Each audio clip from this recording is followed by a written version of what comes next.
Hi everybody, welcome to Chrome Kitchen. We're here again. The boys are back in town, and you okay? Oh, not too bad at all, mate. Good. Not too bad at all. Yeah, we've had a bit of a... Cheers everybody. Yeah, Good cheers, health. yeah. Lovely sunny day. We've had a bit of a break from filming for the last couple of 3 weeks for various reasons. We've been busy doing other things, and we've been moving family and friends around. And don't talk to me about moving family. Like revolving door here.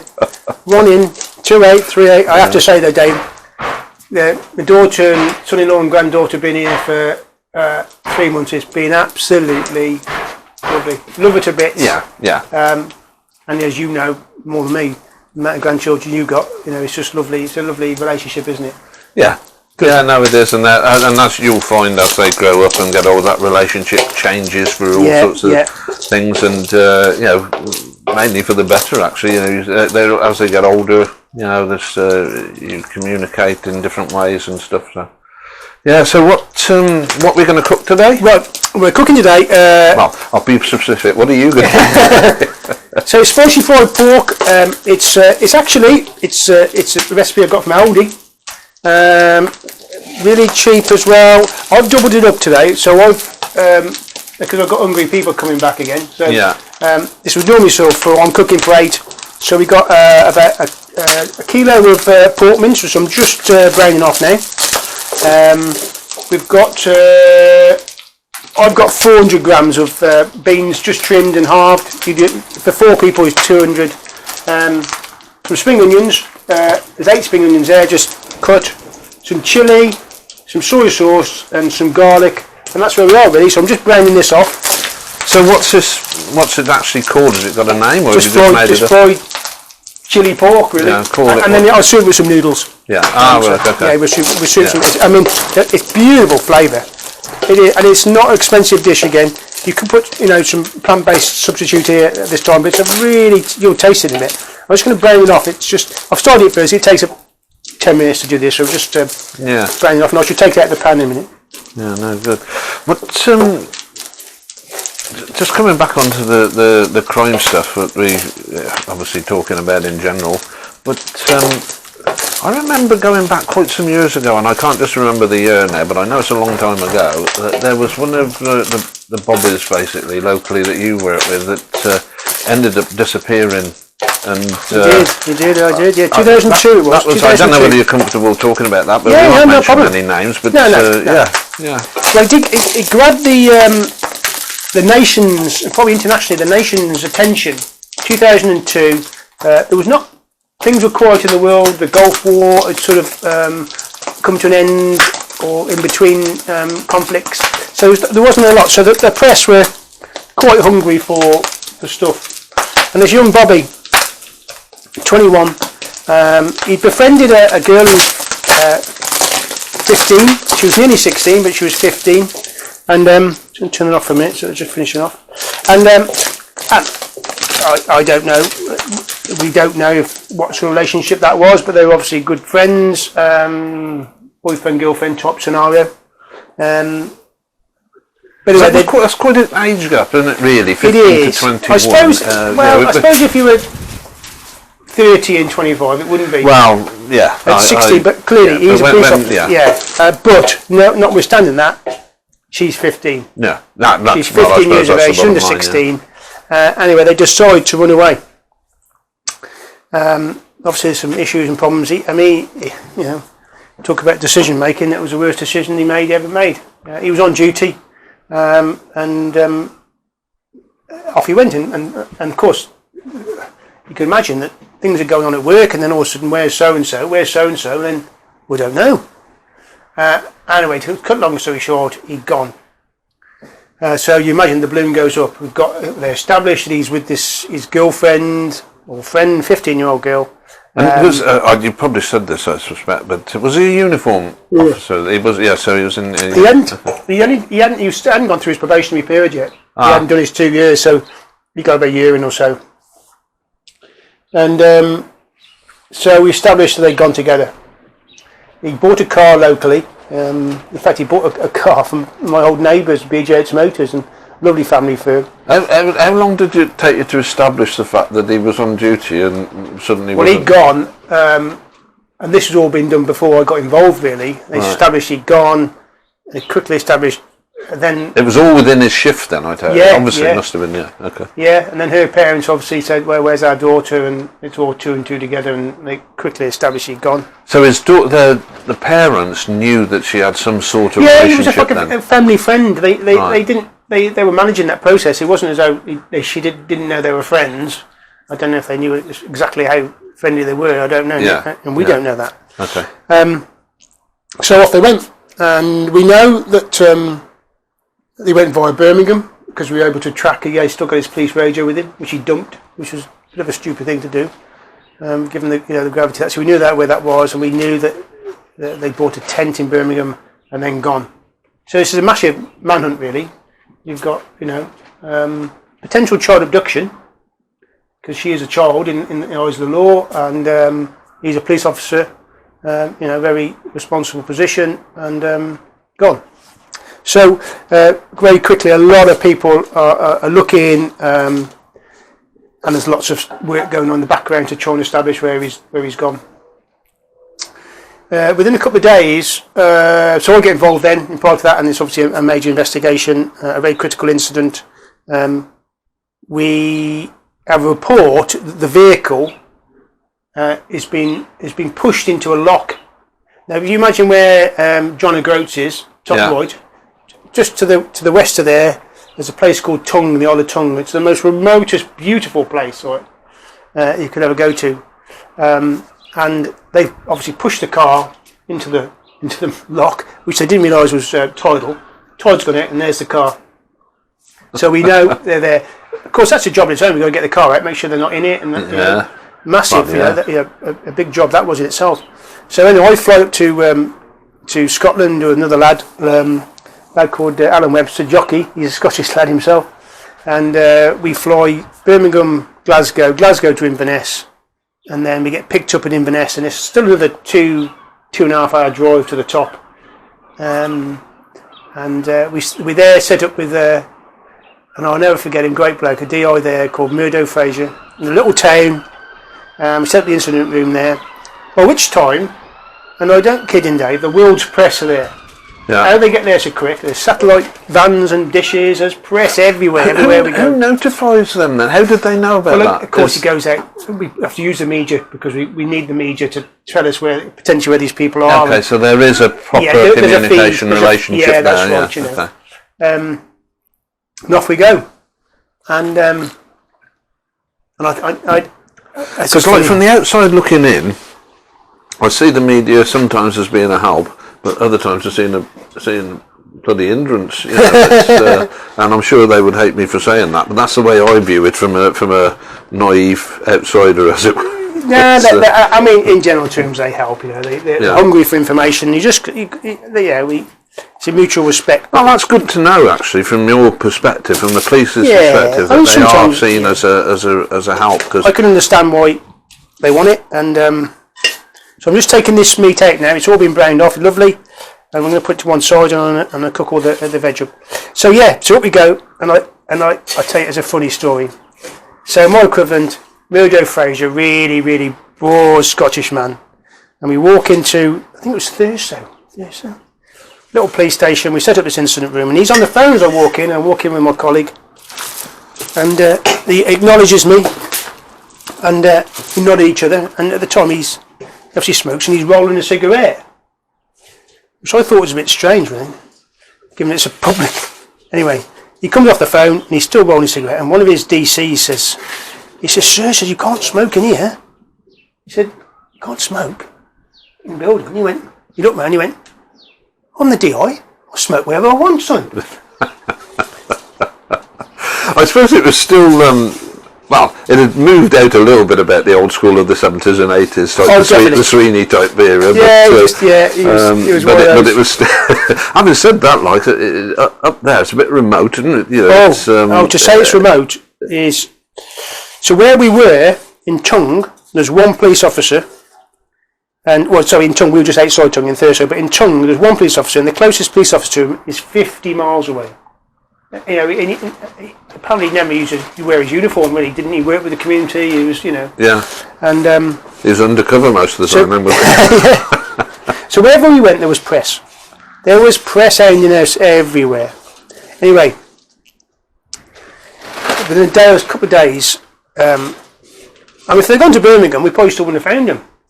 It was so remote up there. They put this tent up in quite a precarious place. We found later it was quite close to marshes and bogs, and anyway, it was actually a member of the press who saw them driving around, and they popped their head up, alerted us, and the Northern Constabulary then, because it's one Scottish force now. At the time, there was a number of Scottish forces. This was the Northern Constabulary, which is the biggest geographically force it was in the UK at the time. Massive area, huge big area, but not that many police. No, yeah. Anyway, so they were found, and we took them straight to hospital to make sure they were, you know, everything was okay. When you've got an area like that, it's a different type of policing, isn't it? Got to be. It's a totally different type of policing.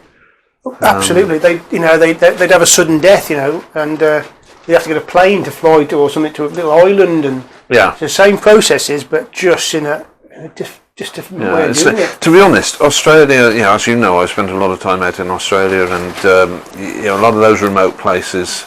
Very similar, you know. There's it is what it. You've got to fly there. You know, we used to fly and land in the middle of a road. You know, in some of the places there, but yeah.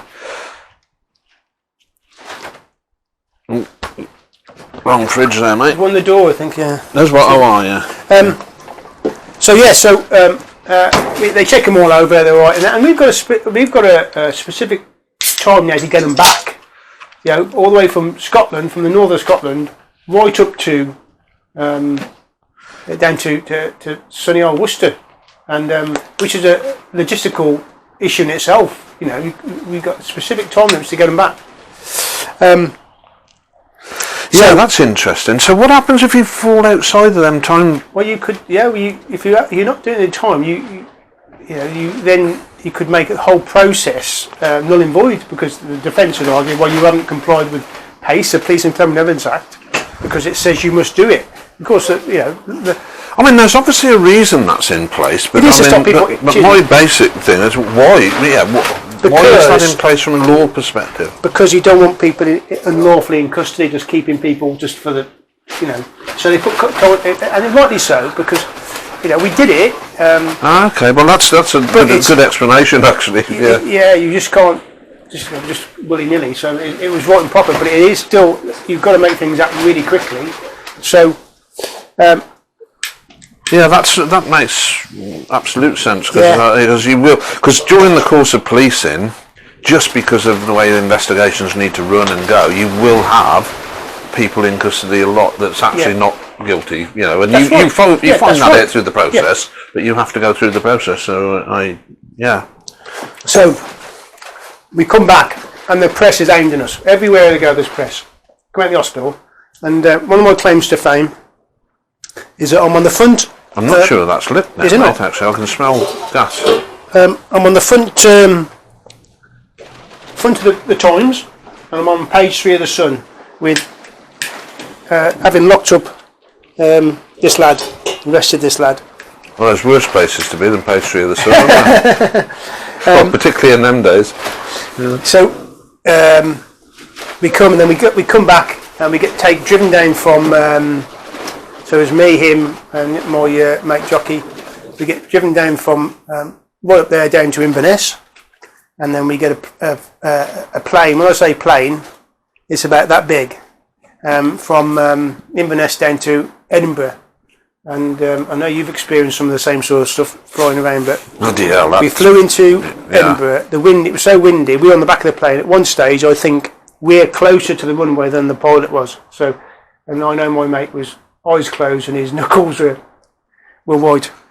And the lad was caught lapping it all up. I think he got a bit soaked up in the notoriety of things, really. He didn't realise the impact of what he'd done. I mean, I could do a whole episode on how bloody unnerved I've been on flights, shall we say. I have flown thousands of miles, but Jesus. But the worst flight I ever had was on one of those small planes like that. 50, I think it was a 12 or 15 seater from Alderney back to Guernsey. Oh. Jesus Christ. Anybody who's been on them planes will know exactly what I mean. It was windy. We had to wait all day to be able to take off in the first place.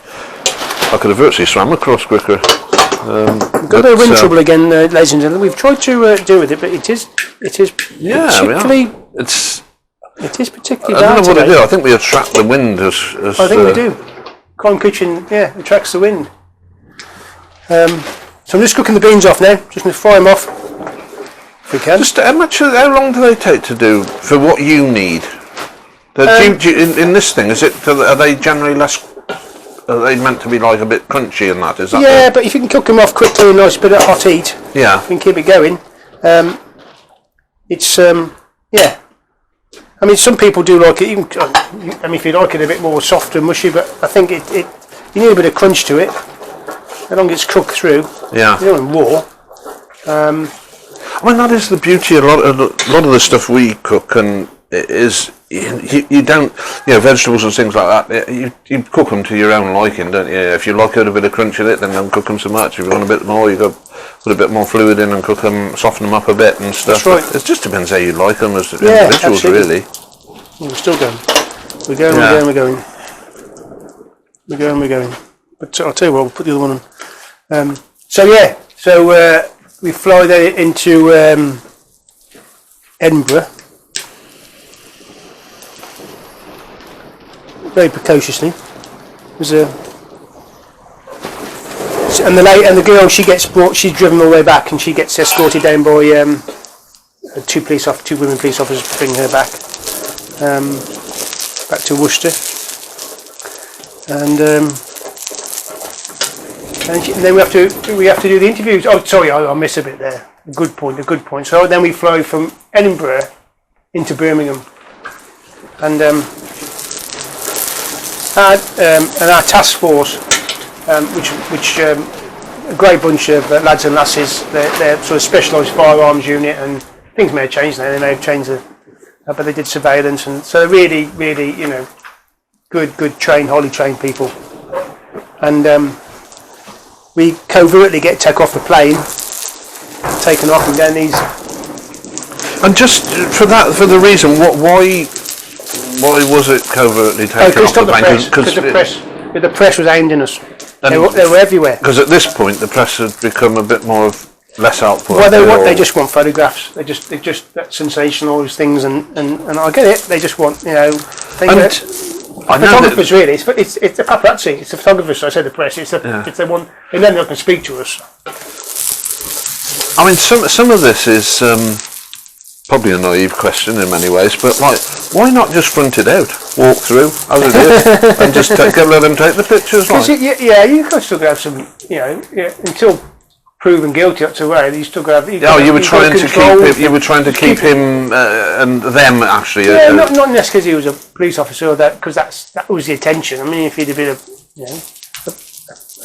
a plumber or something like that, it would have got some news, but it wouldn't have got the attention that. Yeah, obviously, because of the police, a 21-year-old with a 15-year-old, it is going to attract attention. So it's so we weren't there to cover him up. We were there to make things safe, really, because you want to walk through the middle of an airport in normal circumstances, and everybody's crowding around you, causing more problems. And Now, I probably sort of thought that was the reason, but I thought I'd ask the question.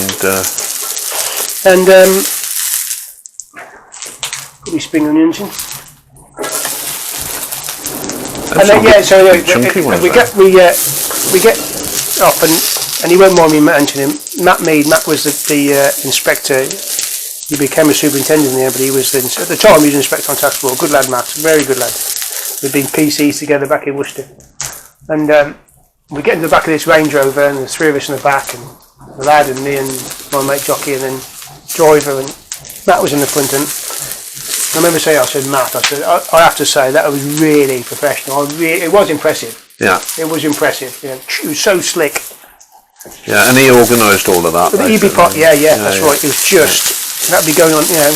These things just don't happen. They've got just No, they do. Those, particularly when you're trying to do things covertly, you've got to. There's a lot of planning, and in that particular case, you have to do it quickly. Yeah, oh, absolutely. And when we're racing off down, they're blocking off the road, stop the press and the paparazzi chasing and everything, so they know what's going on. And so I said to Matt, I said, that was fantastic. I said, one thing. He said, what's that? I said, where's our luggage? He went, phone call back, there's our luggage is still going in the carousel at Birmingham Airport. Oh dear. But, and then back to Easter we come, and that's where it all starts, and it's interesting actually how things may have changed now. So his clock actually, his custody clock, his 24-hour clock actually starts when we come over the border. So when we flew over, you've got to try and work it out really, as best you can. So it starts when we fly from Scotland into England. Yeah. And that's 24 hours. And what is that period of time? Just refresh my memory. 24 hours. You've got 24 hours. 24 hours. So that 24 hours. So and if I'm going back in there, then his clock starts. So yeah, it's you've got to really make things happen. Make you go, and we did. It's fine. You've got him back, and I mean, this is me back to jumping to conclusions. Seems pretty bloody obvious what's going on here. How long did that take to sort out? When you because you got 24 hours with it. Well, you've got. I mean, because it was a major incident. It wasn't just I'm there fronting it, getting him, but there's people in the background sorting all that out and getting them back and sorting this. Yeah. And, so there was work being done. Massive. Yeah. And of course, Mum and Dad have been supported. Yeah. Because I mean, obviously from their perspective, there would have been a concern that something sinister may have happened. It was until at that point it would have been definitely worrying. You're absolutely right. He's a 21-year-old police officer. I don't know whether I'm right in saying probably wrong terminology, but with this particular case, it actually ended up in a reasonably happy ending. I know everybody's 15, 21-year-old. You've got that to deal with. But once they become adults, it ended up being a relatively happy ending. And when we're there, we now got a position where there's some garlic, as you probably know. Crime Kitchen does like garlic. You got to have a bit of garlic with everything. So he come back and he's interviewed. In fact, I interviewed him. He went no comment. The voice of his solicitor, I suppose, as you would. Yeah. The girl refused to be interviewed, to be examined. Because she was a consenting participant, I suppose. Well, she physically consented, but you can't consent in law under 16. No. No. Yeah. So she decided to not to say anything. The parents again. They didn't want to pursue anything, and they could have changed things. I mean, clearly there would have been sufficient evidence. Yeah. Crown Prosecution Service, who are the people who make the decision to move somebody's charge, not the police. Yeah. It was their decision that they didn't want to. There was, say insufficient evidence. Of probably, the fact that she's not going to, she's the main witness in this case. I'm probably wrong terminology, but there was lots of circumstantial evidence. So I think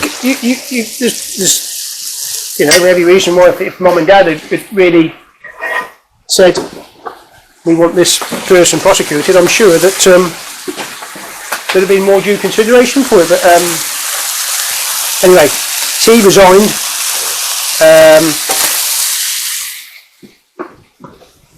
And if he hadn't resigned, he'd have been sacked. Yeah. There's no doubt about that. And is it as blunt as I think? I'm being the police, I suspect they've got to go through a lengthy disciplinary procedure, but ultimately, I mean, is there such a, I guess there is such a thing as instant dismissal, is there? Is there there is fast track. I mean, you've seen lately on the, police officers have been convicted of serious criminal offences. Yeah. They're still left to still go through a process of going through that gross misconduct and sacking them, under employment law. Yeah. It isn't just the fact that they go to prison. They've still got to go through that. Yeah. Go through that process and make sure everything's. I tell you, the smell, ladies and gentlemen, is very good. Absolutely fantastic. I'm going to put some water in now. So I want this to simmer away for a while. It does smell good, that mate. It does. And this. I tell you, when the smells, the flavours and the smell started to come out of that, when you tipped the soy sauce in it. Yeah. It suddenly it reacted with all of the other stuff that was in there and the garlic and all of that. I could definitely smell it from here. It's just needs to bubble away now for a bit, and that will soften those beans even more. And if essentially, apart from putting a few noodles and that with it, once that's finished cooking off, that's pretty much that'll be ready to serve then, I take it. Oh yeah. Yeah. Yeah, well, we can chat away from it, and that's cooking away. I've got some noodles pre-prepared, just some basic dry noodles, water, boil them, in you go. Yeah, I mean, there's been a few. And you say this is an actual Aldi. This is an Aldi. I've got a recipe from Aldi, off one of their magazines. Done it quite a few times. Flavour, cheap. It is cheap. Yeah. I think at the time, I don't know about now. It won't be. I wouldn't think of that. It was less than a fiver for 4 people. Yeah. So that's 8 people, less than a tenner. And it is. I tell you, ladies and gentlemen, it is very, very, very tasty. I'm just turn that. I've sort of not sort of shied away from using specific recipes, but I sort of started making my own up. Not obviously a recipe is like just contents of ingredients of this, that, and the next thing, and ultimately it's whatever you like to taste, isn't it? Individual taste. And I've made some real rubbish stuff that's I won't say totally inedible, but it hasn't been the best stuff in the world. But you learn from that, don't you? Oh, absolutely. I do really admire the professional chefs that and what they do and how they go about and all the training and they are really, really good. I think really good. I mean, I do experiment all the time, really, and like we've done it quite a few times, and on you'll have seen our episode that goes out on Sunday. This episode will be going out after that, but one of our guest cooks cooked some lovely chicken, didn't he? Yeah. And, we did, yeah. And I've done it since. Mine was okay, but his was absolutely lovely. And I know you said the same, didn't you? Exactly. I've done it 3 times now. The first time was nothing like his taste or looks. The second time I got it a lot closer, and the third time was pretty close, I would say. Yeah, good. Yeah. But again, with that, it's what you like as an individual. Not everybody likes the same thing. So straight away, like Sue, like my wife, for example, she didn't like. I preferred the third version that I did. I thought that was as good. That was close to Stu's version, and I really liked it. But for her, it was a little bit too sweet. She actually preferred the first version that I did. And that just tells you, so everybody can make, you just put in, what I would say is though, the core ingredients that are used in these recipes, I would stick to those. It's just the different variations, particularly when you come in with, one of the episodes coming up, I'll be doing a little bit of cooking, and what I'm going to do is, it's sort of made up really, but it is obviously based on stuff, but it's back down to the contents of a little bit of this, a little bit of that, that goes in there, and and they all taste different. So everything I do, like, you can never get it to taste the same every time. Just remind people, we really want to come out and we'll cook for you. We've got some big old dishes here, as you said before. Some cook a parlour for 35 plus people. We'll come out and you can be part of our YouTube program. You can ask what questions you want. All we ask for is a donation to our charity. That's fine. It's all free. please ask us questions on Crime Kitchens. That's with an S. Crime Kitchens at gmail.com. That's We've right. had a few questions come through already. We've answered those. And anything you want us to cook, any questions really about what you've heard, what you think, your ideas really. There's lots of topics I've been on recently around, especially around missing persons and police officers and.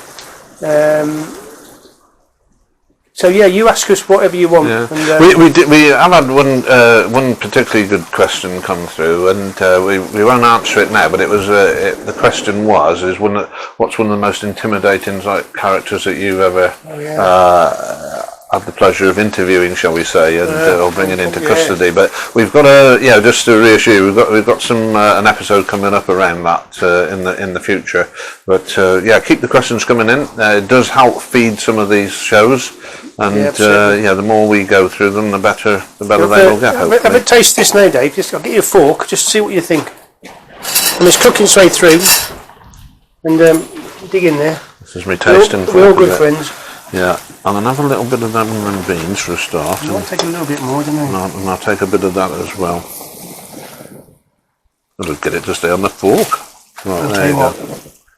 That is fantastic. It just wants to cut down a little bit more down the liquid, thicken it up a bit. You can put a bit of corn flour if you want to thicken it up, and it'll quicken the process up. But that's lovely, isn't it? It is.